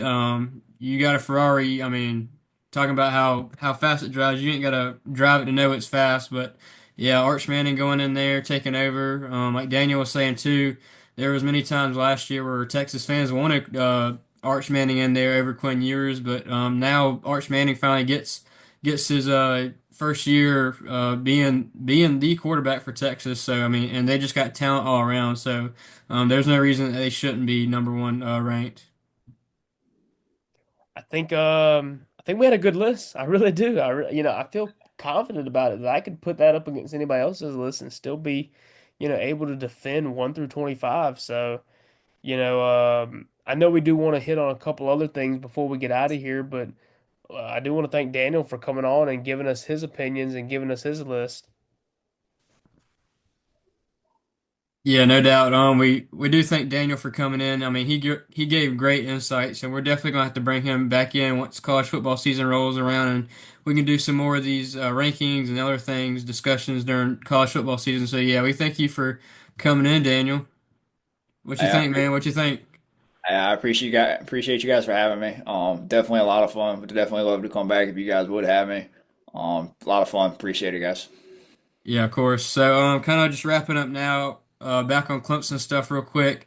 So, for the upcoming week schedule, Clemson Baseball, they travel to Pitt in the final baseball ACC series. This is a Thursday through Saturday series, so another one of those weird series situations. But after doing some looking while we were talking on the episode, and Clemson Softball, they're hosting a regional in McWhorter Stadium. So, yeah, it's going to be May the 16th to the 18th. So Clemson softball will be hosting Kentucky, Northwestern, and USC Upstate. So definitely not a bad draw there for the regional. So we'll see what those Clemson softball girls can do and keep riding that hot streak. What you think, Dawson? Well, I'm thinking I gotta put some gas in my car. So I guess I'll be maybe heading up to Clemson, pretty soon here, hopefully. So hopefully we got at least one Clemson team to get a regional. We're looking to get two, but that's still to be determined. Yeah, for sure. But yeah, we'll definitely see what happens on the end of baseball. We know softball's hosting, so yeah, that kind of wraps it up, guys. So we thank you once again for listening to the Tiger View podcast. If you're watching on YouTube, we ask you to subscribe, and if you're just listening to the audio wherever you get your podcast, we ask you to subscribe as well. And once again, we want to thank Daniel for coming in. He'll definitely be back for some more college football stuff. But yeah, until next time, it's been Gavin and Dawson on the Tiger View podcast. See you, everybody, and go Tigers.